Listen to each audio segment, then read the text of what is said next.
But for you, I mean, what was the record, or what was the moment that you decided? Because, I mean, as you say, Acid House was invented in America, but what was the crossover record that said, okay, I'm going to start producing this, I'm going to start creating that? Well, I had, when I was a little kid, as I was talking about, that I inspired by stuff I heard on John Peel, and particularly Patrick Fitzgerald, who used to just sing songs with an acoustic guitar. It sounded like he recorded them in his bedroom. He did a song called Safety Pins Stuck in My Heart.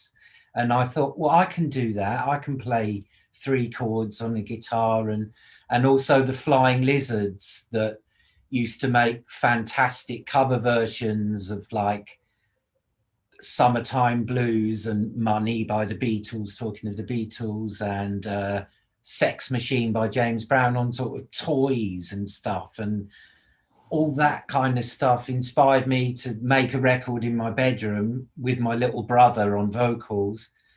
And I sent the cassette to Fast Product Records in Edinburgh, which was like the best kind of post-punk label at the time, and they signed me.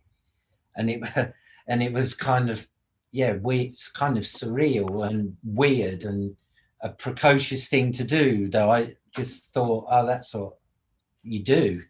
And then I was signed to this label, but the label was ran by the manager of the Human League. Fast Product released the first Human League album, and they released DAF from Germany, Deutsche Amerikanische Freundschafts. First UK release was on Fast Product, on the same like little compilation that I was on, actually. So I was turned on to like really good electronic music too at a young age, and that evolved into, when I was kind of 19, I was 18, and I had this band called Discord Datcord, and I wanted a band that was kind of a cross between Zig Zig Sputnik and the Beastie Boys, and I would say that would be a pretty accurate description of what we were doing. And we did a cover of Identity by X-Ray Specs, and we stole the bass line and the beats off Mantronics, and I loved Mantronics. First 2 albums, I loved them, and so I was really into Mantronics. That's where my kind of 909 sort of passion came from. That was before Detroit Techno and Derek May and all that lot were using the 909, but my patterns then were more copying Derek May and co more than Mantronics. But I got into all that. So it was a kind of electro punk band, and then Acid House kind of started filtering through on the radio. 87, 88, was listening to pirate radio in London, like LWR, and I just like, it was the sound that was made for me. I just loved it. And then bit by bit, as I started venturing out to the right nightclubs and stuff, and there was loads of other people my age. Actually, I felt a bit, by the time I was going out to acid house clubs, I was kind of 20, and the average age was more like 18, I would say, and I even felt a bit old.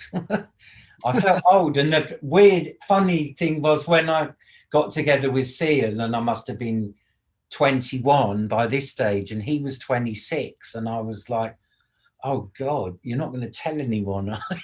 And I thought he was like over the hill.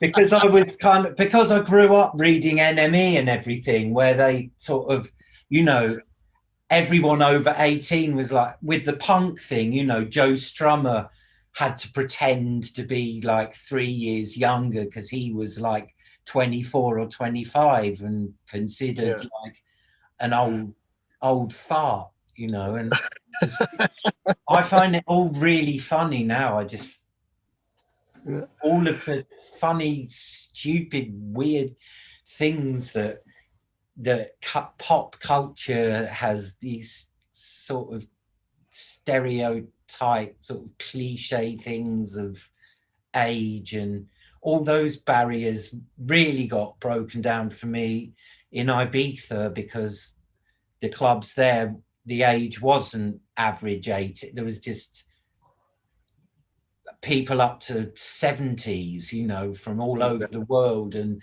the music too was made by, it wasn't just made by kids, it was made by, you know, it wasn't just acid house for a start, or techno. It was all kinds of music, and it was from all different genres and all different age groups. And so that was kind of the last thing to break down, was the age barrier, I guess.